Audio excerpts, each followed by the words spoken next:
Good morning, class. I am your new teacher, Mr. Martinez, and I'm excited to see what you guys learned last year about my favorite subject, the city of Englewood. It is an absolutely amazing city that has worked incredibly well with its residents to solve their problems together. So first up, let's talk about our first project, inclusive police reform in Englewood. Now, last year, the death of George Floyd shocked us all, but this gave Englewood the chance to review some of these policies and procedures so that they could really look into ways to improve their policing. So who can tell me about the 6 steps of Englewood's reform work and some of their innovative programs?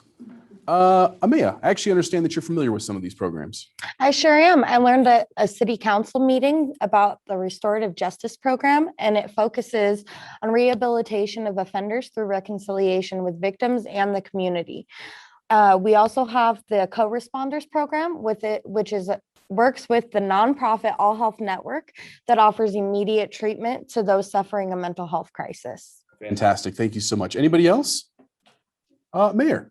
Yeah, thank you, Mr. Martinez. The city created a police task force and an impact team some years back, and this team really seeks out community partnerships to work on decreasing crime by partnering together and creating quality of life for all. And I'm so impressed with this team too. They work so compassionately with community members who are experiencing homelessness. That is a great answer. Thank you so much. But I think it's also important that we should mention that even before George Floyd's death, the city council had actually authorized the purchase of body-worn cameras to increase things like safety, transparency, and accountability. And the use of those actually went into effect just a few weeks ago.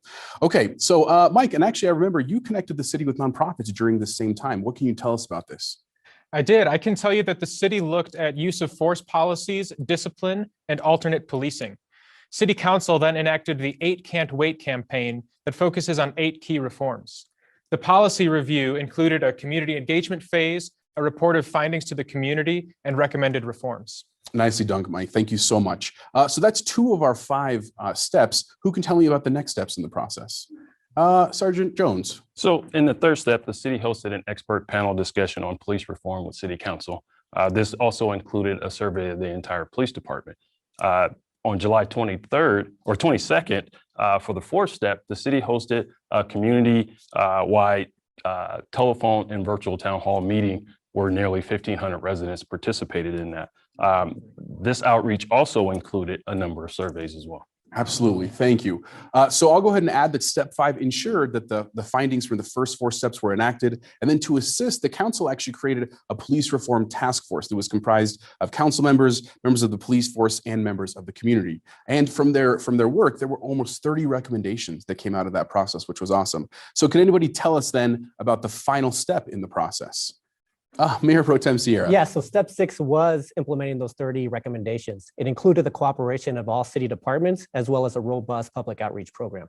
Fantastic. Okay, so moving along, let's talk about our second project, emergency preparedness and stormwater resiliency following tragedy. Now, Michael, as the city's emergency management coordinator, can you tell us what happened on July 24th, 2018? Oh, I can. It was a sad day for Englewood. Neighbors say it took only minutes for floodwaters to fill window wells and stairwells, and tragically, a young woman lost her life.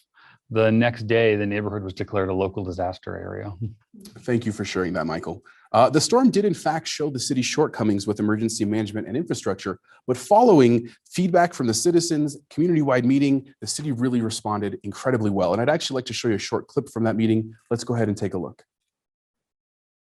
This is something that has been, it's really been front of mind for me since it happened. This was July last year. I was elected November prior to that, so I was still a relatively new council person at that time. This will be the biggest issue I face throughout my term. We've got a couple years left coming up, and it's how do we solve this? That was an absolutely tragic day. There's one really heartbreaking story after another that came out of this flood. It was truly an emotional but informative meeting for city staff, but the city really learned a lot from their community that day. Mr. Martinez, can I just add that we learned the importance of this emergency management again several weeks ago when a water main in a neighboring city broke and flooded an Englewood neighborhood again. And luckily, this time nobody was hurt, and we were able to act much more efficiently because of all the lessons we learned. Thank you, Michael. That is an incredibly great point. So then, class, the question remains, how has the city really engage with the community on some of these issues? Mayor. Yeah, Mr. Martinez, the city began some studies to determine what the problems were, the extent of them, and how to come about some community informed solutions together. And we engaged in several different ways with strategies of public meetings. We had lots of public meetings, surveys and direct mail pieces that were informing and engaging people to give us feedback, and then individual meetings with homeowners. A lot of us went out and had one-to-ones with people, and more than a dozen city meeting discussions on the topic of stormwater. Absolutely. Very good, Mayor. And in late 2019, Englewood actually began a comprehensive master planning process that included a 15-year capital improvement plan to identify costs to upgrade and improve the system. And then the City Council adopted a 3-year strategic plan to invest in and maintain the infrastructure. And by the end of 2020, they had already completed 5 projects from that plan. So can anybody tell us then about what you learned about some of these projects? Michael. Yeah, I know a good one. The city was able to remove 20 dump trucks worth of debris from the stormwater pipes that run beneath our streets. It was incredible, actually. That's a great example. And then I don't know if you all know this, but there were actually 29 projects identified in that master plan that they needed to do in order to reduce the risk to the community. This included things like replacing some of the larger stormwater sewer pipes so that they could more effectively move water. And with so many projects, it's absolutely critical that the community understands the costs and impacts. And that's why they went ahead and created the Flow It Forward public outreach campaign. Can anybody tell us what that campaign was about? Mayor Pro Tem Sierra. Yeah, so Flow It Forward is Englewood's plan for upgrading sewer, water, and the stormwater infrastructure. The city is focused on upgrading essential services to keep residents safe and healthy. All in all, about 300 miles of pipe will be upgraded, many of which were built back in the 1950s. Absolutely. Thank you. City Manager Lewis, what can you tell us about implementing some of these changes as well? Yeah, Englewood's rates were so low for stormwater that we weren't able to keep up with our aging infrastructure. So we started a months-long public information and education campaign to really educate our citizens on the importance of infrastructure. And then we heard from the community that we needed to think about our elderly and our low-income residents. So we created a customer assistance program to help them pay for their utility bills. Absolutely. Thank you. Okay, so moving on, let's talk about our third project, economic vitality through COVID and beyond. Now, normally, Englewood enjoys a thriving local economy, but like most municipalities during COVID-19, things were just devastated. And by like mid-March, a lot of businesses actually began to close. So to act fast, the city really needed to think creatively and proactively so that they could support some of their businesses. What did you guys learn about the city's response during this time? George, you're actually a local business owner. What can you tell us about the city's response? Mr. Martinez, I was really impressed with the city's small business support programs, many of which were created with input from local businesses just like mine. City Council immediately used $200,000 from the city budget to support 19 business recovery efforts. After CARES Act funding came in, Englewood residents and businesses received 450 grants totaling more than $1.3 million. Absolutely. Very good, George. Thank you. Now, during this time, I also believe that the city created the Downtown Development Authority. As the executive director of the Chamber of Commerce, David, can you tell us about that? Sure. The city created the DDA to encourage economic growth and support the businesses in the local downtown area. The DDA, with its board, will work with the city, the Chamber of Commerce, and other local nonprofits to achieve a common goal. Absolutely. And I think it's really important that you guys understand that the DDA actually, the city pushed forward with the creation of the DDA during this time, which was a really proactive move. It's definitely going to serve the city for many generations to come.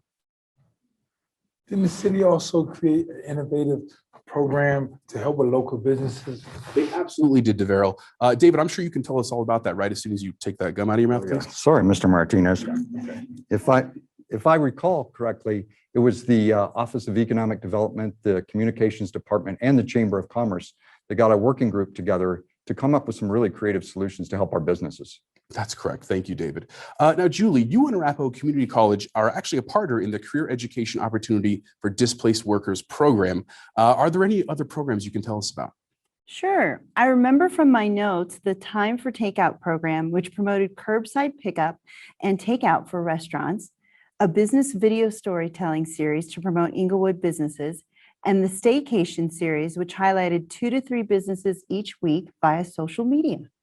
Absolutely, Julie. Thank you. And if you didn't know, it's actually really important to note that those video series reached a combined 200,000 people online. So they were absolutely effective. And as a special bonus today, I actually have a short clip to show you that stars our very own DeVeril. So let's go ahead and take a look.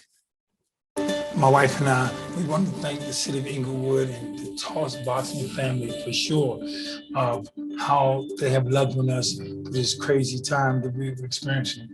And just remember the little guys, and we are forever grateful for the assistance that they have given us to to make it through this pandemic. Well done, DeVero. We better see you at those summer theater tryouts.